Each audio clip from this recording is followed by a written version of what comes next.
Sziasztok, én Teach vagyok, és elhoztam nektek egy új vlog sorozatom első darabját. Régóta fontolgatom, hogy több időt fektetek a vlogok készítésébe, és ez idő alatt rengeteg téma eszembe jutott.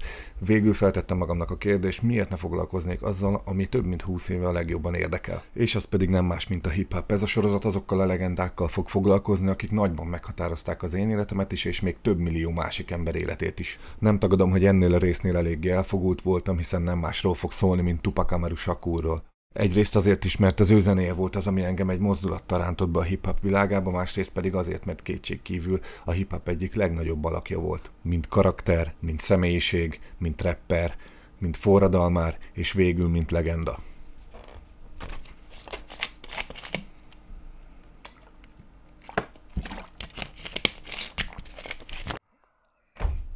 Vágjunk is bele! Tupac 1971. június 16-án született New Yorkban. Születési neve LaSagne Paris Crooks. Ez egyébként sokáig vitatott téma volt, de végül bizonyítást nyert a valódisága. Nevét abból azokból kapta, hogy ne váljon célponttá a Black Panther, azaz a fekete párduc mozgalom ellenségeinek szemében, amiben édesanyja és nevelőapja nem csak hogy benne voltak, de vezető szerepet töltöttek be. Ennek ellenére nem sokáig birtokolhatta ezt a nevet, ugyanis nem egész 2 hétre rá édesanyja hivatalosan is megváltoztatta a nevét Tupac Amaru Shakurra, ami inka nyelven ragyogó kígyót jelent. Azt nyilván mindenki tudja, hogy Tupacnak nehéz gyerekkora volt, szegénységben, nélkülözésben éltek, ráadásul afroamerikaiként. Egy olyan környéken, ahol virágzott a bűnözés, a rasszizmus és a korrupció is. De ugorjunk is egyet az időben, hiszen most a téma inkább az, hogy idővel kivé vált ő. A hiedelmekkel ellentétben Tupac kezdetben nem volt balhés, annak ellenére sem, hogy milyen körülmények között nőtt fel. Anyja erős nőként keményen bánt vele. Nem titok, hogy nagyon tisztelte édesanyját, és nagyon jó kapcsolatot ápoltak, leszámítva az anyja drogfüggőségéből adódó incidenseket. Nagyon sok minden érdekelte, többek között a színészet, a költészet, a tánc, és még balettozott is, de imádott olvasni is. Lázadó személyiség volt, hiszen nevelőapja és édesanyja révén részese volt egy olyan mozgalomnak, amely éveken át küzdött a feketék elleni rendőri brutalitás és a társadalom rasszista felfogása ellen. Bátran ki lehet jelenteni, hogy egy harcos volt.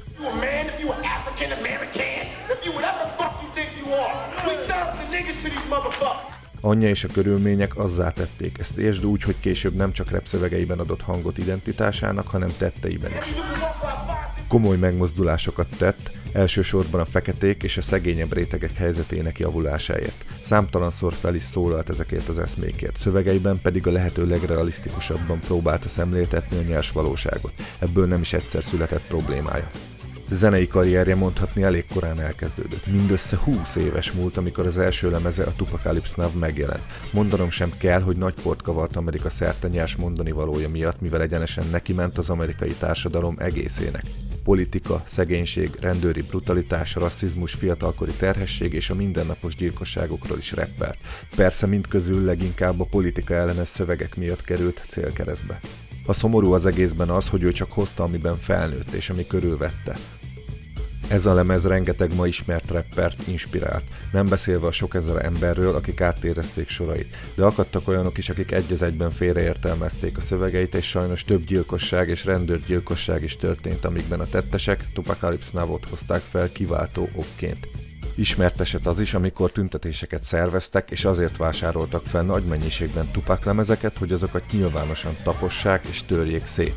Persze ezzel csak még nagyobb hírverést generáltak, és közben Tupac számláján csak duzzadt a bevétel. Nyilván nem ez volt a legfontosabb számára, de ez sem volt hátrány, hogy végleg kitörjön a mindennapi nyomorból. A Tupacalypse Now végül nem a legsikeresebb albuma lett, és éppen a mérhetetlen nyersessége és durvasága miatt. Nem szeretnék minden lemezének eredményein végigmenni, hiszen nem mind volt ekkora hatással a társadalom ekkora rétegére, így a videóban a legfontosabb mérföldköveket célzom meg.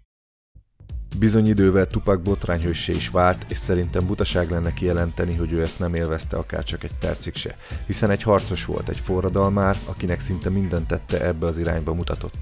Persze nem volt mindig így, egy bizonyos eset után sejthető volt, hogy megtört benne valami.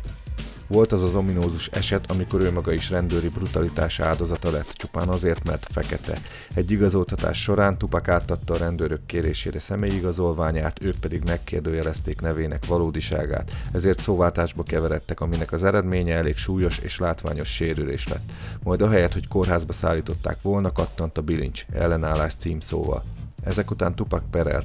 $10 millió követelt az oaklandi rendőrségtől, végül $43,000 kapott, ami nagyjából fedezte az ügyvédi költségeket. Annyi erről egyszer azt nyilatkozta, hogy ez az eset örökre megváltoztatta fiát.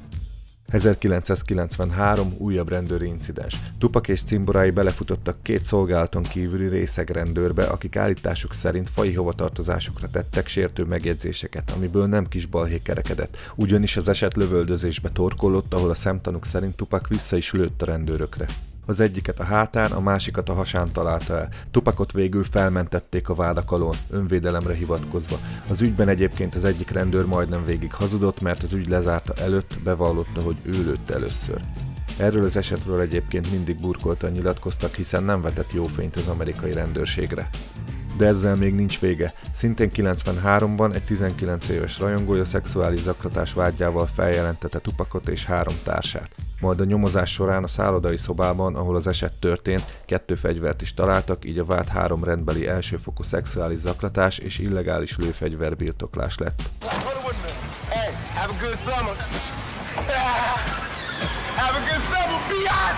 Hogy a vád mennyire állta meg a helyét, azt már nem fogjuk megtudni, de ennek eredménye az lett, hogy Tupacot tényleges börtönbüntetésre ítélték, melyet 94. február 14-én kezdett meg. Majd alig megkezdett börtönbüntetése alatt megjelent a harmadik szólólemeze, a Me Against the World, ami egyből a Billboard 200-as toplista első helyéig szárnyalt. Közel 4 hétig maradt is ott, és összesen 40 hétig volt fent a listán. Ezzel ő lett az első előadó, akinek a lemeze első lett, míg ő a börtönben csücsült. Börtönbüntetése alatt leginkább könyveket olvasott, és Live to Tell címmel egy forgatókönyvet is írt, ami egy fiatalról szól, aki drogbálóvá válik. Egyébként ez az album az én személyes kedvencem is, ezt a lemezt tartják Tupac magnum opusának, azaz a mesterművének. Ezen az albumon található a 8 mérföldben is felcsendülő Temptations című track is, amit Easy Mo Bee producerált, aki nem más, mint Biggie egyik jó barátja és producere volt. Az első kislemez a Dear Mama volt, amit értelemszerűen édesanyjának írt, és az egyik legsikeresebb dala lett. 1994-ben szintén lövöldözés áldozata lett, amikor egy Biggiehez tett látogatása során az épületbe érve rátámadtak és 5 lövést kapott. 2 a fejét érte, 2 az ágyékát, 1 pedig a kezén találta el. Ékszereket és pénzt vettek el tőlük, tulajdonképpen fegyveres rablásnak lett minősítve az ügy. És így elérkeztünk a legendás East Coast-West Coast ellentét kezdőpontjához, ugyanis ez az eset volt az, ami kiélezte az egészet. Tupac a fejébe vette, hogy az egész lövöldözés mögött Biggie és producere, akkori nevén Puff Daddy állt. Így született meg a sokak által minden idők legjobb beef notájának tartott Hit 'em Up című track, pedig ha nem így történt volna, akár egy faszakis feat is születhetett volna kettejük között. Ha megengedtek egy személyes gondolatsort, én nem hinném, hogy Biggie képes lett volna arra, hogy megölesse Tupacot. Egész egyszerűen azért, mert felnézett rá, és barátok is voltak. De visszakanyarodva a témához, innentől kezdve szó szerint elszabadult a pokol New York és Los Angeles között. Szabályos háborút indított el ezzel a kijelentésével, amit a Hit 'em Up csak tovább szított. De még jóval a ma ismert Hit 'em Up megjelenése előtt, ugyanis a Hit 'em Up eredeti verziója már 95-ben felvételre került,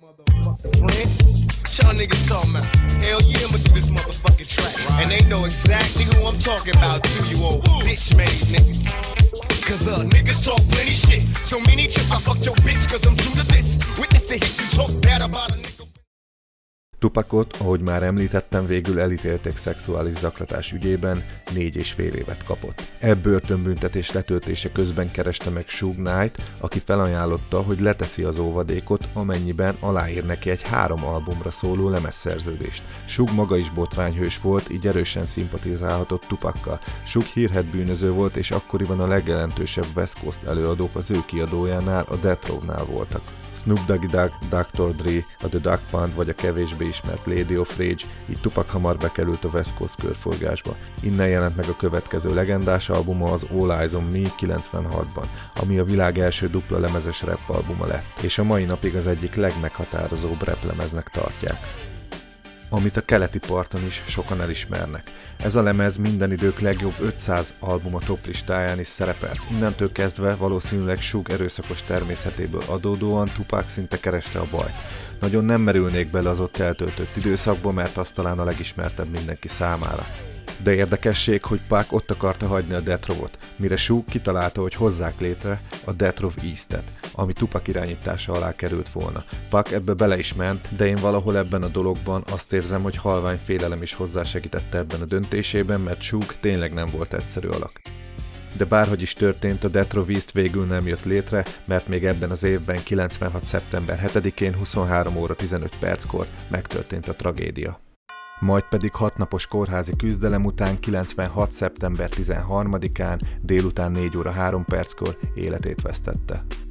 A tettesek hivatalosan a mai napig ismeretlenek, több teória is van, ilyen a Biggie Tupac ellentét, vagy az aznap esti Mike Tyson meccsen Tupacék által elvert Orlando Anderson bosszúja, aki a Southside Compton Crips bandához tartozott. Suge-ról pedig köztudott volt, hogy a Crips nagy ellenségéhez, a Bloodshoz szorosan kapcsolódott, így Pac is közel kerülhetett hozzájuk. De sokan egyenesen Amerikát nevezték meg felelősnek, hiszen folyamatosan borsot tört az állam szemébe, tehát egyes feltételezések szerint Pacot muszáj volt kiiktatni, mert nagy szálka volt az Amerikai Egyesült Államok szemében, mivel rengetegen követték, és ezáltal rengetegen lesték minden egyes szavát. Óriási tömegeket lett volna képes megmozgatni, főleg, hogy vezető személyiség volt. Akit érdekel az egész nyomozás menete, az feltétlenül nézze meg a Megoldatlan című dokumentumfilm sorozatot, mert eszméletlen részletekre derül fény, már ha az fedi a valóságot. Tupac gyilkosára valószínűleg már soha nem derül fény, hiszen mindenki, aki akkoriban feltehetően részt vett a merényletben, már halott. A videó végére hagytam a legérdekesebb, már őrült elméleteket, miszerint Tupac csak megrendezte a saját halálát, és hogy majd évek múlva vissza fog térni. Most pedig jöjjön az úgynevezett 7-es szám teóriájából pár érdekesség. A Life Goes On című dalában a saját temetéséről rappel. Egyesek szerint ez nem véletlen. A Hail Mary klipjében a sírban Makaveli felirat van vésve. Egyesek szerint maga a Makaveli név is rejtett üzenetet takar, szétbontva és a betűket felcserélve pedig az I'm Alive szót kapjuk. Állítólag a sajtó nem jelenhetett meg a temetésén, ami azért valljuk be elég érdekes egy ilyen ismert személyiség esetében. Tupac szinte mindig hordott golyóálló mellényt, egyes felvetések szerint gyanús, hogy pont azon az estén nem volt rajta, amikor a tragédia megtörtént. A börtönben több Niccolò Machiavelli könyvet is olvasott, állítólag Machiavelli a Fejedelem című kötetében pedig arról ír, hogy ha valaki el szeretne tűnni az ellenségei elől, akkor el kell játszania a saját halálát. Utolsó albuma, ami a halála után jelent meg, már Makaveli néven, a The Don't Kill Illuminati, magyarul a 7 nap teóriája néven látott napvilágot. És a nagy fanatikusok szerint, ha az album teljes nevének és címének betűit átrendezzük, akkor magyarra fordítva ezt fogjuk kapni. 7-én azt gondoltad, meghaltam, de valójában élek. Tupac 16-án született, és ha a két számot szétszedjük, majd összeadjuk, 1 meg 6, akkor a 7-es számot fogjuk megkapni. A Bomb First című track intrójában 6 lövés hallható, a 7. pedig akkor dőlne el, amikor Pac elkezd rappelni. De ha ez mind nem volt elég, akkor még vannak itt hajmeresztőbb gondolatok is, mint például az, hogy 1971-ben született, aminek számait összeadva 18-at kapunk, és 8-ból 1 az 7. De ugyanez igaz az 1996-os halálának évére is, összeadva 25-öt kapunk, ami együtt szintén 7. De hogy ne legyen ilyen egyszerű a dolog, a két kapott számot meg lehet cifrázni, mert ha 25-ből kivonjuk a 18-at, akkor mit fogunk kapni? Na úgy, ahogy ugye. De van még olyan is, hogy az All Eyes on Me albuma február 13-án jelent meg, ő pedig szeptember 13-án halt meg, és nem fogjátok kitalálni, hány hónap telt el a két eset között. Az eredményt rátok bízom. Tupac hivatalosan 4 óra 3 perckor halt meg, ez pedig szintén összeadva 7, nem beszélve arról, hogy 25 évesen halt meg, 2 meg 5. Nevezhetjük ezeket összeesküvés elméleteknek, de minden esetre több mint érdekes dolgok ezek, és még mindig nincs vége. Még pár hajmeresztő dolgot azért megemlítenék. Az említett albuma borítójának belsején pedig exkluzív producerként egy bizonyos Simon van feltüntetve. Simon a Bibliában pedig Jézus egyik apostola volt, és ő volt az egyik első szemtanúja feltámadásának, Szent Pál levelei szerint. Az Outlast formáció, azaz Tupac közeli barátai pedig megerősítették, hogy Simon nem más, mint Suge Knight. A Makaveli album borítóján Tupac Jézushoz hasonlóan keresztre van feszítve, és a piros felhőkből pontosan 7 van. A Tupac Resurrection című dokumentumfilm 2003-ban jelent meg, pontosan 7 évvel a halála után. A Toss It Up klipjében összetör egy tükröt, ami 7 év balszerencsét jelent. Ezek és még hasonló teóriák keringenek a legfanatikusabb rajongók körében, nem fogom megemlíteni az összeset, mert annyi hasonló és nyakateker teóriát faragtak az évek alatt, hogy az elképesztő. Ezeket a teóriákat többek között azok az emberek matekolták ki, akik megszállottan várták Tupac visszatérését. Nyilván az itt felsoroltak közül is van sok túlzás, de azért akad egy-két érdekes teória is. Bevallom, annak idején úgy 18 évvel ezelőtt én is reménykedtem, hogy valójában nem halt meg, hiszen annyi minden van, ami ellentmond a halála körülményeinek. Szerintem már közel 100 dologgal találkoztam a neten, amik között vannak tények, kreációk és persze belelátások is. De ideje tudomásul venni, hogy Tupac már csak bennünk él tovább. Ő az az előadó volt, akit nem csak azok hallgatnak, akik követik a hip-hop alakulását és szerves részei annak. Nem túlzás kijelenteni, hogy sokan áldozatul estek a Tupac-Biggie viszálynak, viszont nem mehetünk el amellett sem, hogy hány ember lelkére hatott és hány embernek adott önbizalmat, erőt, hogy túléljenek egy idézőjeles sötét korban. És amiért a mai napig ennyit hallasz róla, az pedig azért van, mert Tupac nem csak egy rapper volt a sok közül, hanem sokkal több annál. Egy proféta, egy költő, egy harcos, bizonyos értelemben forradalmár, és végül legenda. Köszönöm, ha végignézted, nekem már az is élvezet volt, hogy erről beszélhettem, hiszen az én életemben is meghatározó személyiség volt. Végül, ha tetszett a videó, dobj egy lájkot vagy egy hozzászólást, és